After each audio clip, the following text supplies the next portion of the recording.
अशोकनगर नाम का एक राज्य था जहाँ राजा नरेश राज किया करते।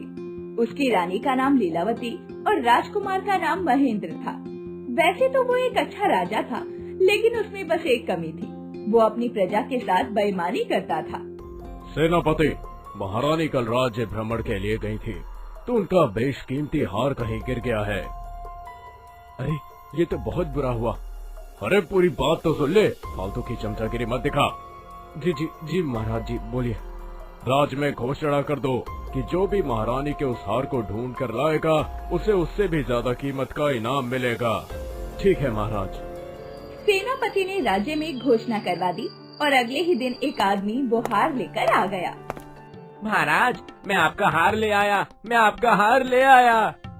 ये औरतों वाला हार तुझे मेरा लग रहा है? नहीं नहीं, मेरा मतलब है आपकी महारानी का हार ले आया मैं। मुझे सड़क के किनारे कूड़े में पड़ा हुआ मिला। हाँ ठीक है, यहाँ रख दे और निकल ले। मेरा इनाम? कौन सा इनाम? वही जिसका आपने वादा किया था कि जो भी आपकी महारानी का हार लेकर आएगा उसे आप उससे भी ज्यादा कीमत का इनाम देंगे। ये तूने मेरे मुंह से सुना था या फिर सिपाहियों के मुंह से? सिपाही आए थे राज में, तो उन्हीं के मुंह से सुना। हाँ तो जिसने वादा किया है उससे जाकर इनाम ले ले। मैंने तो कोई वादा नहीं किया। अरे ये तो सरासर बेईमानी है। तेरी हिम्मत कैसे हुई मुझे बेईमान बोलने की? सिपाहियों, इसे धक्के मारकर महल से बाहर निकाल दो। नहीं, ये अन्याय है। सिपाही उस आदमी को उठाकर बाहर फेंक देते हैं। ये सब देखकर महारानी और राजकुमार दोनों राजा को टोकते हैं। महाराज, अगर आपने कोई वादा किया था तो उसे पूरा करना चाहिए ना। वो बेचारा मेरा हार वापस लेकर आया है। हाँ पिताजी, आपने जो किया वो गलत है। महारानी, एक तो मैंने आपके लिए आपका हार ढूंढ के दिया और आप मुझे ही नैतिकता का पाठ पढ़ा रही हैं। और राजकुमार, तुम तो अभी अंडे से भी नहीं निकले हो, इसलिए अपना मुंह बंद रखो, ठीक है? राजा नरेश अपने सामने किसी की भी नहीं सुनता था और हमेशा ऐसा ही किया करता था। उधर वो आदमी अपने घर पहुंचता है।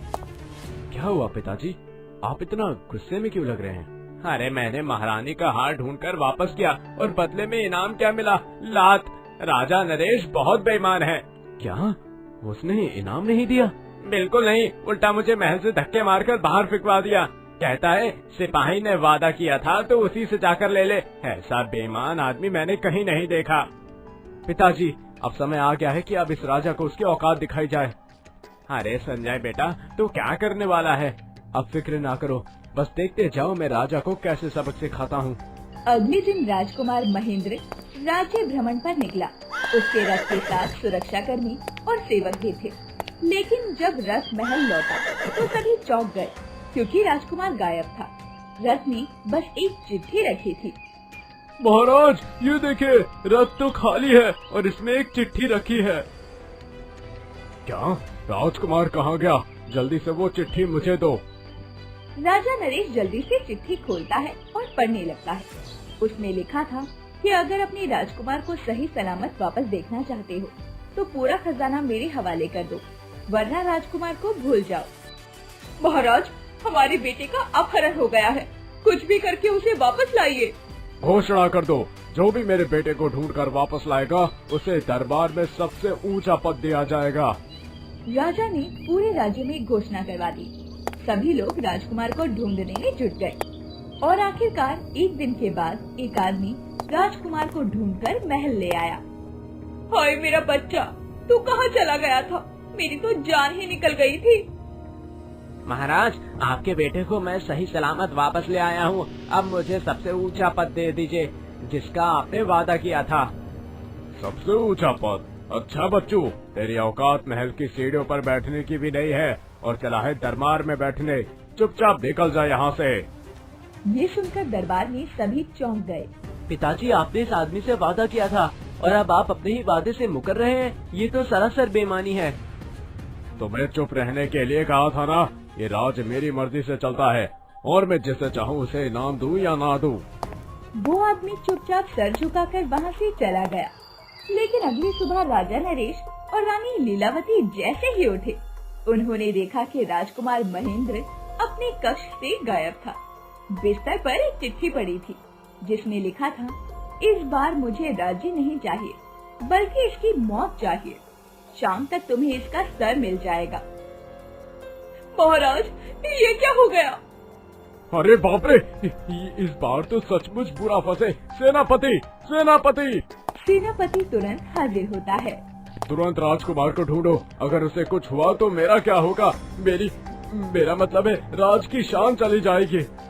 ठीक है महाराज, मैं अभी सारे सैनिकों को इस काम पर लगाता हूँ। सेनापति कुछ समझ पाता, इससे पहले राजा ने प्रजा को बुलाने का आदेश दे दिया।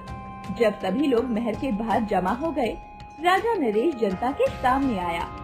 मेरे प्यारे प्रजानन, आज मेरी मदद करो। मेरा बेटा खतरे में है। मैं वादा करता हूँ कि जो भी उसकी जान बचाएगा उसे आधा राज और ढेरों इनाम दिए जाएंगे।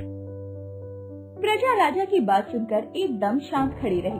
फिर अचानक भीड़ में से एक आदमी बोला, महाराज, आप तो इनाम का वादा करके फिर मुकर जाओगे। हमें पता है आपकी फितरत। ये तो सच कह रहा है महाराज। आपसे ज्यादा बेईमान तो हमने कोई नहीं देखा। हमें आप पर अब भरोसा नहीं है। और आप आधा राज्य देंगे? आपसे तो आधी मिट्टी का ढेला भी नहीं दिया जाता। ये सुनकर राजा पसीने पसीने हो गया।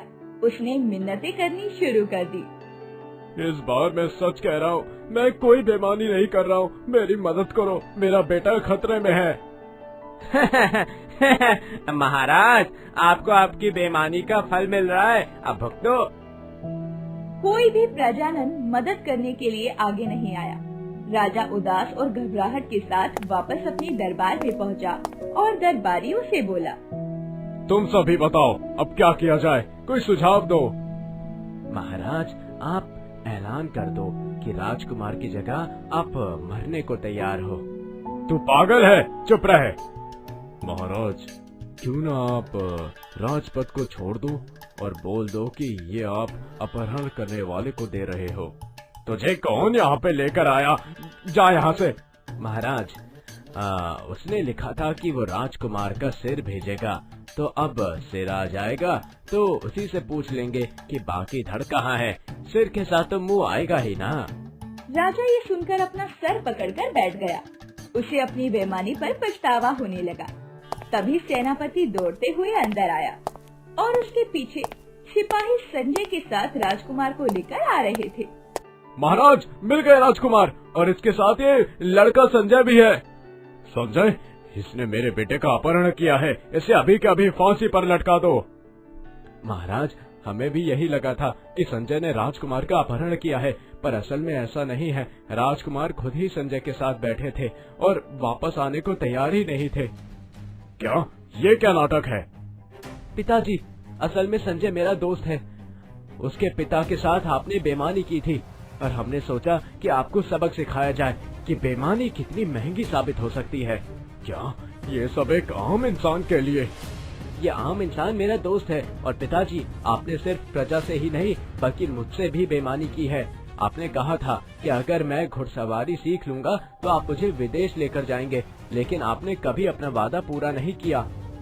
ओह, मुझे माफ कर दो। तुम दोनों सही हो। मैंने वाकई बहुत गलतियाँ की हैं। अब मैं वादा करता हूँ कि न सिर्फ मैं तुम्हारे साथ बल्कि प्रजा के साथ किए गए सारे वादे पूरे करूँगा। पक्का? अगर मैं वादा पूरा न करूँ तो मैं असली मर्द नहीं। ठीक है?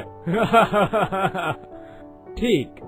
अरे हाँ, एक बात तो बताओ, इतनी कड़ी सुरक्षा के बीच तुम रात को महल से बाहर कैसे निकले? अरे पिताजी, दरअसल इस सब में माँ और कई दरबारी भी मिले हुए थे। क्या? महारानी भी? जी महाराज, आपको सबक सिखाना था, गुस्सा ना होना। नहीं नहीं, आपने सही किया। अपने पति को खूब उल्लू बनाया। सब लोग हंस पड़े और राजा नरेश ने एक बार फिर अपनी गलती मानते हुए उसे सुधारने का वादा किया। इस तरह एक खुशहाल अंत हुआ और राजा ने अपने राज्य में फिर कभी बेईमानी न करने की कसम भी खाई। अगर आपको हमारी ये वीडियो अच्छी लगी हो तो वीडियो को लाइक और चैनल को सब्सक्राइब जरूर करें और अपने दोस्तों को शेयर करना ना भूलें। साथ ही बेल आइकन प्रेस करें